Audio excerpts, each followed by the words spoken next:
আসসালামু আলাইকুম। HS math ক্লাসে তোমাদের সকলকে স্বাগত। আজ আমরা ক্লাস 11-এর একটা নতুন চ্যাপ্টার শুরু করব। চ্যাপ্টারটার নাম হচ্ছে কমপ্লেক্স নাম্বার বা জটিল রাশি। তো শুরুতেই আমি এই জটিল রাশি আবিষ্কারের কাহিনীটা একটু বলে নিই। একবার এক ম্যাথমেটিশিয়ান সারা ওয়ার্ল্ডের উদ্দেশ্যে একটা কোশ্চেন ছুড়ে দিয়েছিলেন। কোশ্চেনটা এরকম ছিল যে এমন দুটি সংখ্যা বা এমন দুটি নাম্বার আমাদেরকে খুঁজে বের করতে হবে যাদের গুণফল হবে 24 এবং যোগফল হচ্ছে 8। তাহলে কোশ্চেনটা কীরকম ছিল না, কোশ্চেনটা ছিল এমন দুটি সংখ্যা বের করতে হবে যাদের যোগফল হচ্ছে 8, গুণফল হচ্ছে 24। তো সবাই তখন ভেবেছিল যে এটা কি এমন একটা কোশ্চেন যে যাদের যোগফল 8 আর গুণফল 24 এটা নির্ণয় করা যাবে না।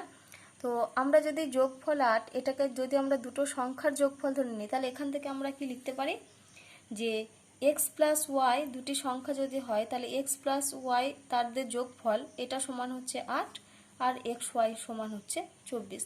তাহলে আমরা নিশ্চয়ই এই দুটো সংখ্যাকে যদি আমরা ইকুয়েশন থেকে সলিউশন বের করি, এই দুটো সমীকরণ থেকে যদি আমরা সমাধান বের করি তাহলে আমরা খুব সহজেই x আর y এর মান নির্ণয় করতে পারবো। সেজন্য তারা কি করেছিল না, এখান থেকে তারা y সমান ক্যালকুলেট করেছিল। তাহলে দেখো x প্লাস ওয়াই সমান যদি 8 হয় তাহলে y সমান আমরা লিখতে পারি 8 মাইনাস এক্স। তারপরে কি করবে না, এই y এর মানটা এখানে যদি আমাদের পুট করে দেওয়া হয় তাহলে তো খুব সহজেই x আর y এর মানটা নির্ণয় করতে পারবো, এটাই সবাই ভেবেছিল। তা দেখো এখান থেকে যদি আমরা মান নির্ণয় করি তাহলে x ইন্টু 8 মাইনাস এক্স এটা সমান 24। তাহলে এখান থেকে যদি ক্যালকুলেশন করা হয় তাহলে 8x মাইনাস এক্স স্কোয়ার সমান 24। তাহলে এখান থেকে আমরা পাচ্ছি দেখো x square minus 8x plus 24 equal to 0। X square এই পুরো রাশিটা যদি আমরা এদিকে নিয়ে চলে আসি তাহলে এই মানটা পাবো, x square minus 8x plus 24 equal to 0। এবার আমরা এখান থেকে শ্রীধর আচার্যের সূত্রের সাহায্যে যদি আমরা এক্স এর মান নির্ণয় করি তাহলে আমাদের কি হয়, x square plus b x plus c সমীকরণে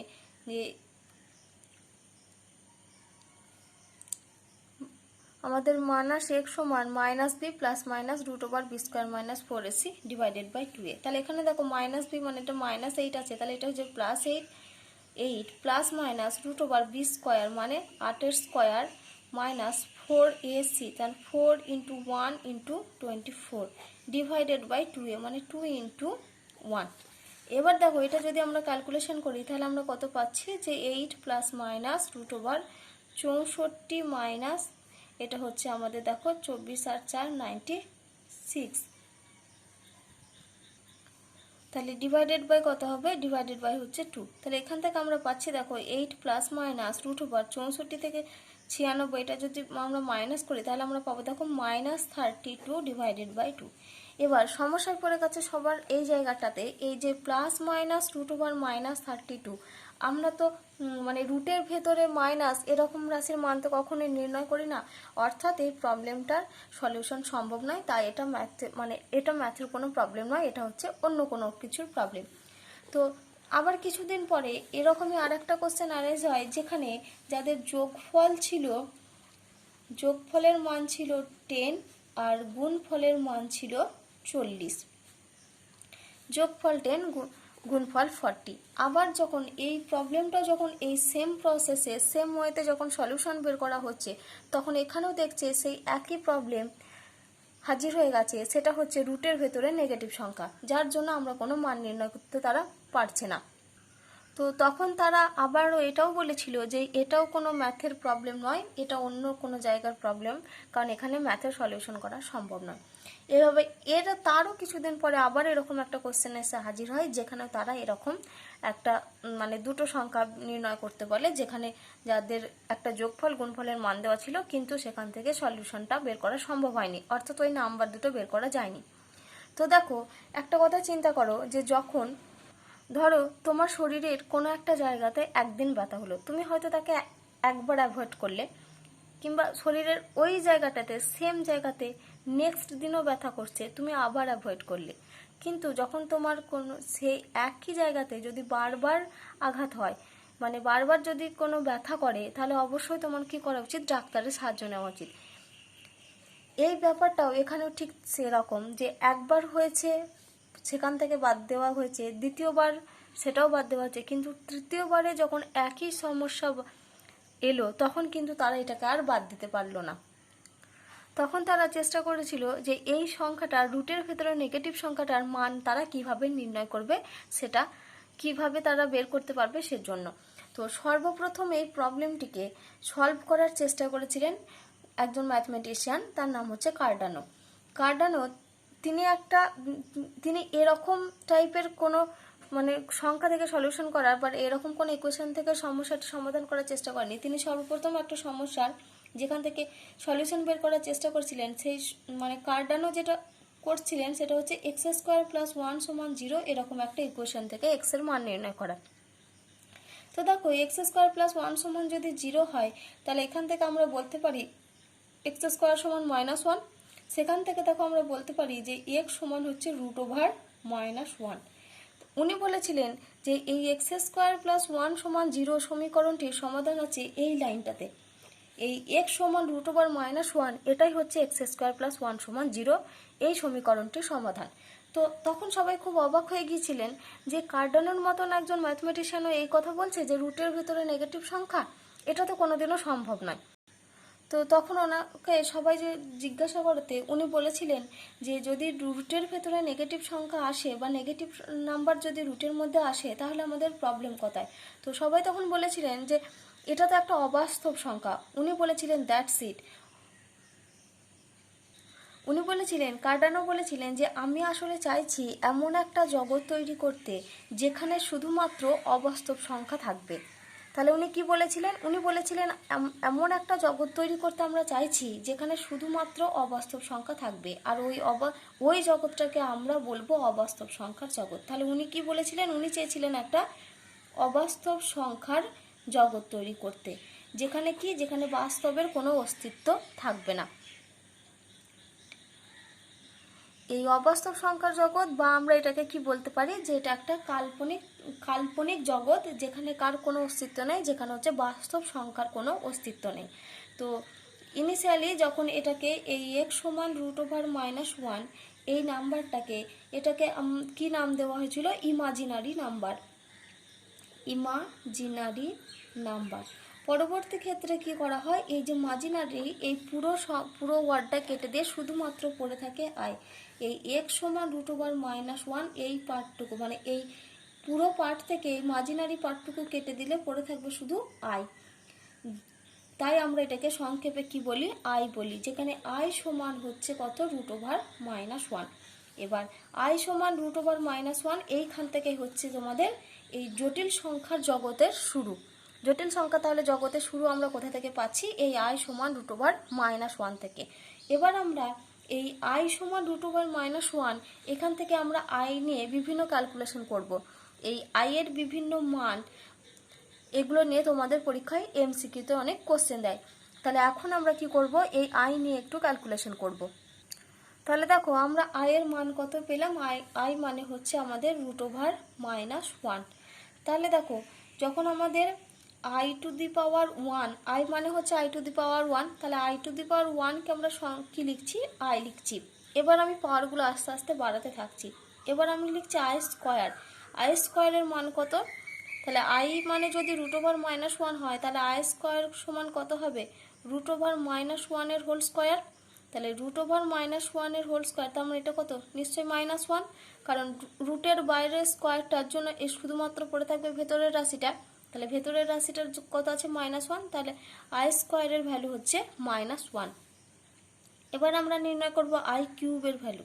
তাহলে আই কিউবটাকে দেখো আমরা যদি সূচকের ফর্মে লিখি তাহলে আমরা কি লিখতে পারি? i⁻2 + 1।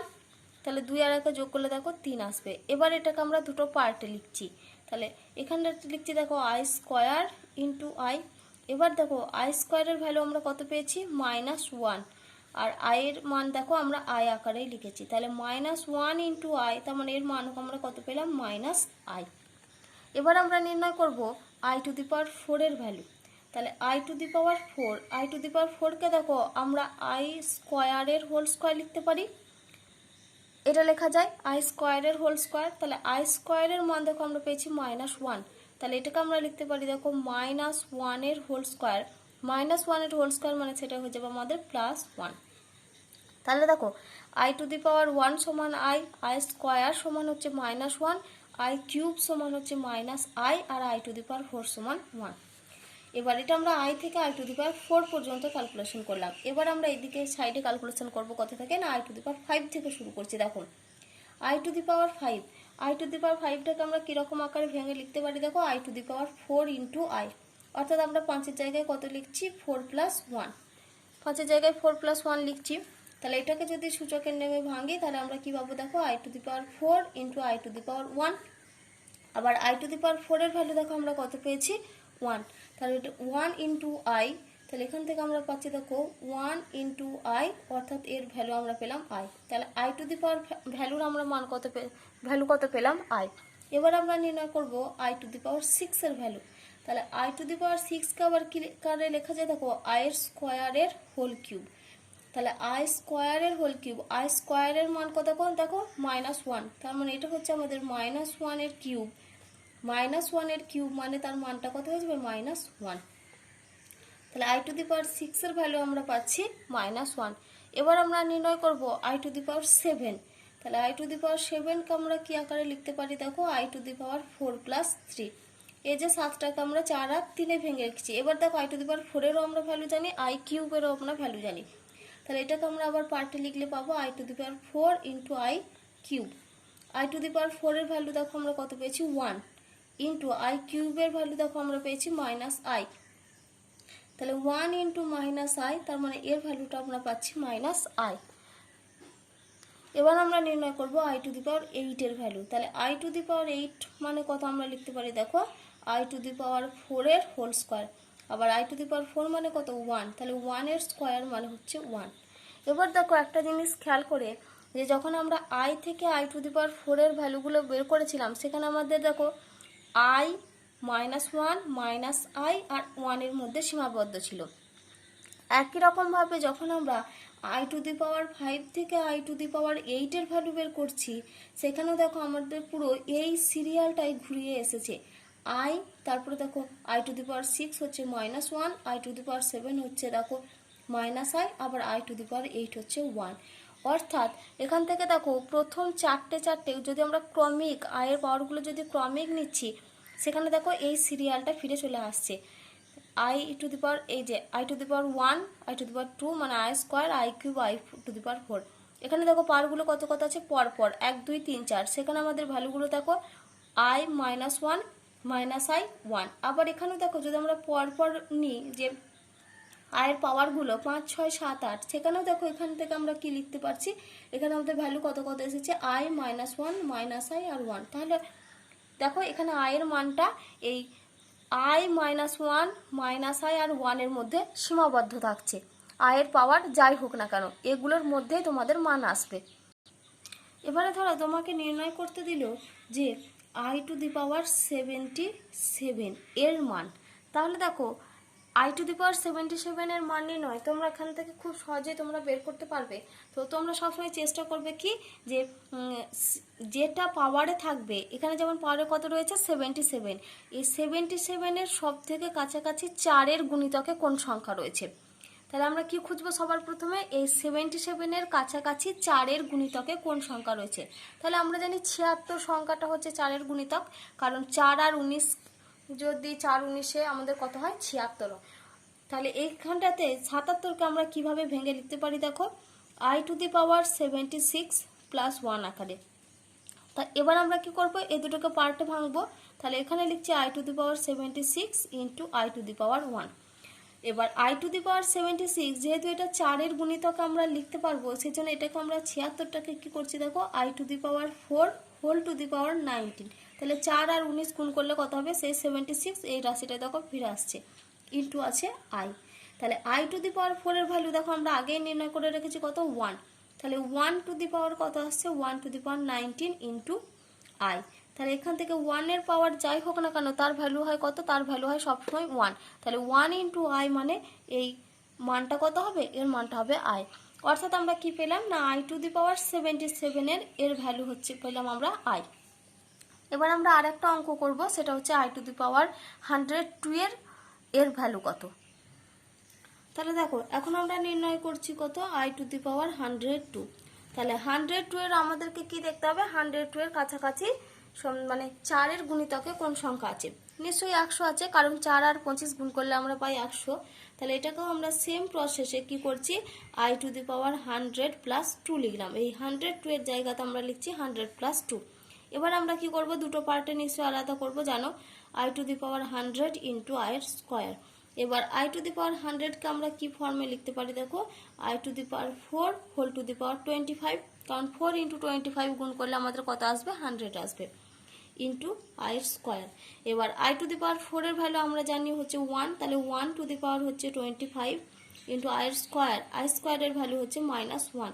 তাহলে 1 টু দি পাওয়ার 25 মানে তার ভ্যালু নিশ্চয়ই 1, কারণ 1 এর পাওয়ার যাই থাক না কেন তার 1ই হয় তার মানটা।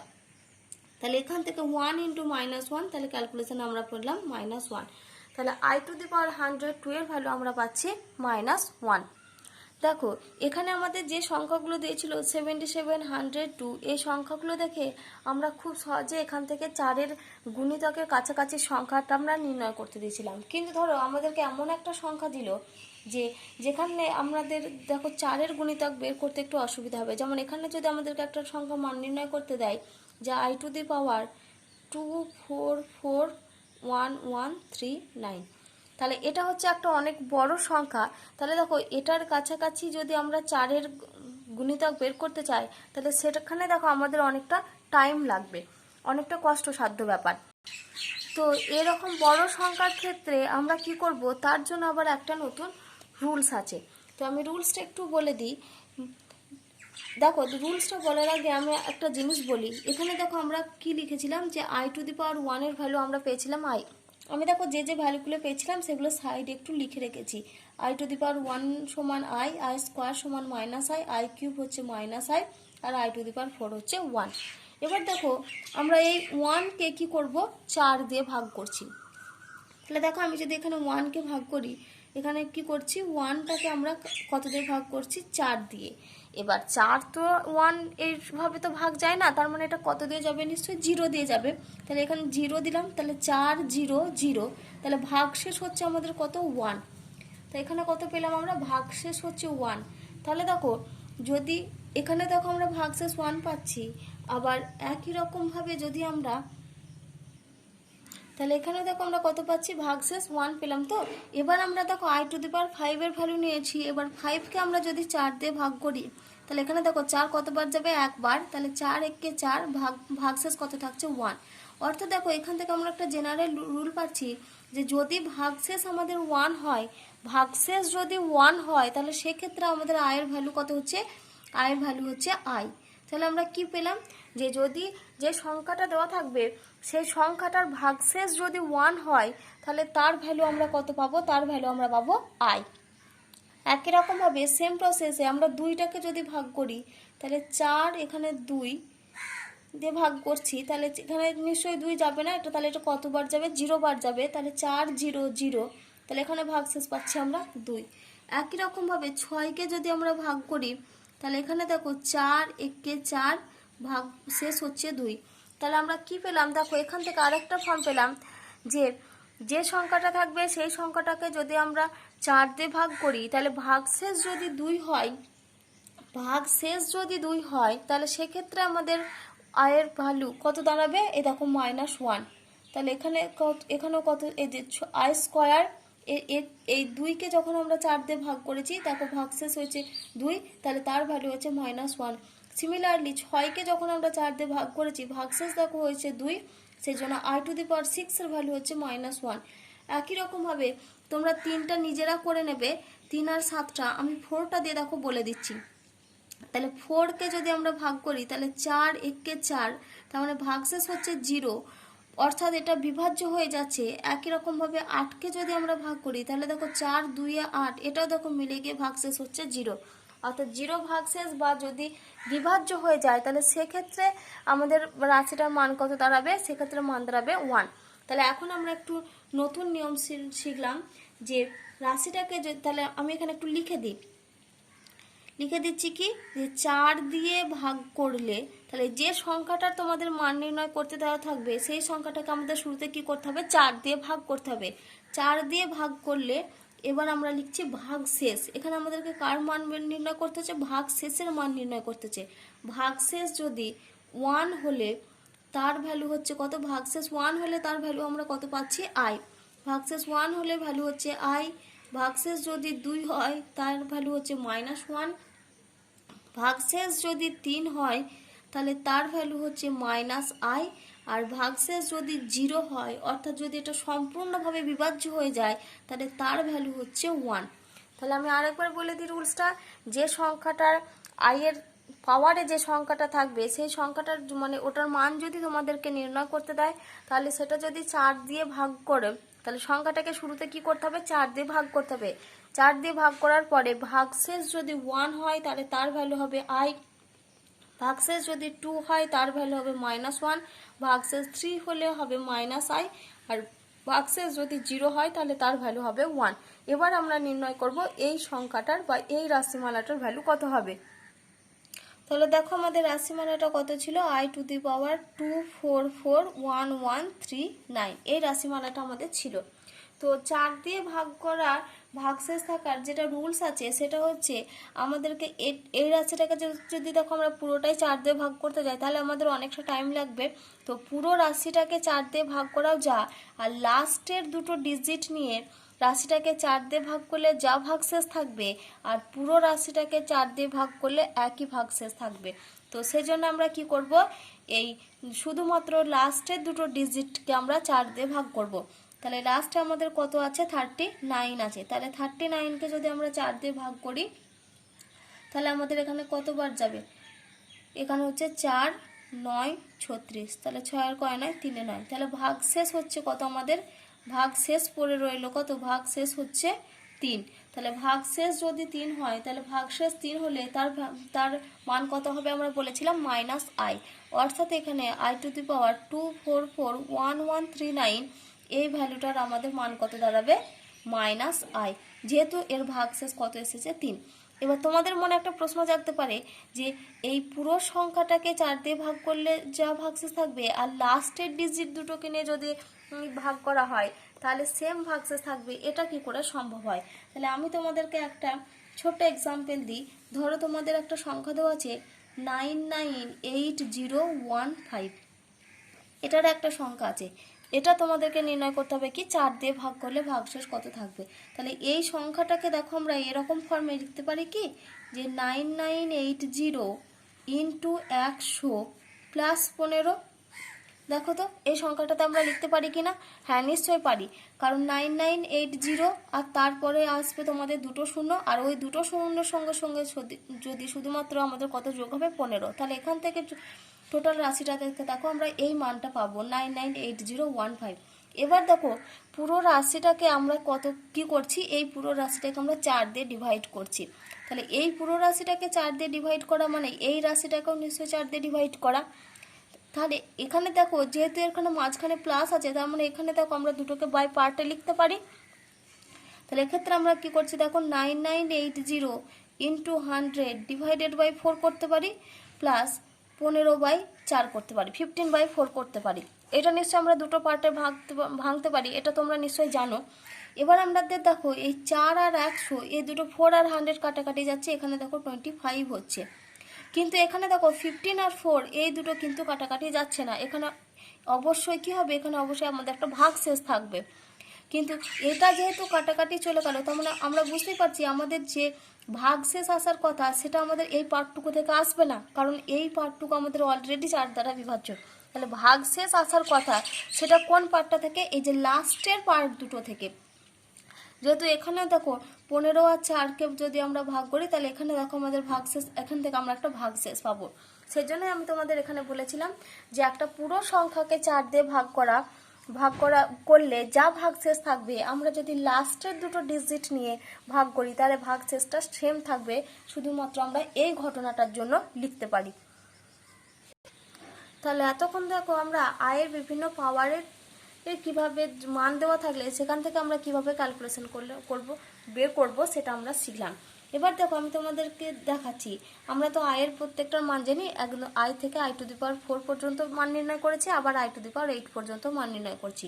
তাহলে এবার আমরা এই প্রত্যেকটা মান নিয়ে যদি একটু ক্যালকুলেশন করি তাহলে দেখি আমাদের কি হয়। তাহলে আমরা কি করছি, i plus i² plus i³ plus i⁴ এর মান নির্ণয় করছি। তাহলে দেখো i মানে হচ্ছে তার ভ্যালু আমরা i লিখি, প্লাস i² ভ্যালু হচ্ছে -1, তার মানে এটা প্লাসে মাইনাসে হয়ে যাবে -1।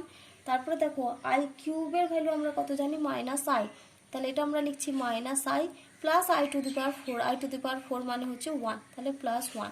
এখানে দেখো প্রত্যেকটা মান আমাদের ক্যান্সেল হয়ে যাবে, +i -1 +1, অর্থাৎ এই i মানে কি i⁴, তাহলে i⁴ plus i² plus i³ plus i⁴ এদের সমষ্টিটা আমরা মান কত পেয়েছি, 0। একই রকমভাবে আমরা যদি i⁵ থেকে ক্যালকুলেশন করি, i⁵ plus i⁶ plus i�7 plus i⁸, তাহলে i⁵ 5, 6, 7, i⁷ আর i⁸ এর মানগুলো তো এর মধ্যেই সীমাবদ্ধ থাকে।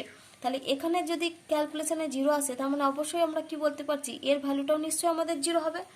তোমাদের যদি বুঝতে অসুবিধা হয় তোমরা এখানে মানগুলো বসিয়ে ক্যালকুলেশন করে নেবে, দেখবে এখানের মানটা অবশ্যই 0 হবে। অর্থাৎ এখান থেকে দেখো আমরা একটা জেনারেল রুলস পাচ্ছি, সেটা হচ্ছে i এর 4টি ক্রমিক পাওয়ারের সমষ্টি হচ্ছে 0। আমি কি বলছি, i এর 4টি ক্রমিক পাওয়ারের সমষ্টি, যার মানে পাওয়ারগুলো তোমাদের কিন্তু পরপর থাকতে হবে। যদি পরপর থাকে তাহলে তাদের সমষ্টিটা কত হবে, তাদের সমষ্টিটা অবশ্যই 0 হবে। তাহলে এবার আমরা একটা এই টাইপের অঙ্ক করি। দেখো অঙ্কটা আমাদের এরকম দেওয়া আছে, তোমাদের এখান থেকে MCQ অনেক কোশ্চেন দেয়। তাহলে আমি একটা অঙ্ক করেছি, তাই এরকম দেওয়া আছে, দেখো i plus i² plus i³ plus plus i⁴ দেওয়া আছে আমাদের 98। এই সংখ্যাটার মান নির্ণয় করতে হবে। তো এই সংখ্যাটার মান দেখো i থেকে i এর পাওয়ার এখানে কত আছে, 1 আছে, তাহলে 1 থেকে 98 পর্যন্ত এখানে কটা সংখ্যা, নিশ্চয়ই 98টা সংখ্যা। এবার আমরা জানি i এর, দেখো আগেই লিখে রেখেছি, 4টি ক্রমিক পাওয়ারের সমষ্টি হচ্ছে 0। তাহলে 4টি ক্রমিক পাওয়ারের সমষ্টি যদি 0 হয়, তাহলে এখানে 98টা হচ্ছে সংখ্যা, তাহলে এখান থেকে 4টি ক্রমিক পাওয়ারের সমষ্টি, মানে এখান থেকে দেখো আমরা 96 পর্যন্ত লিখতে পারবো। তার মানে ধরো i থেকে i⁴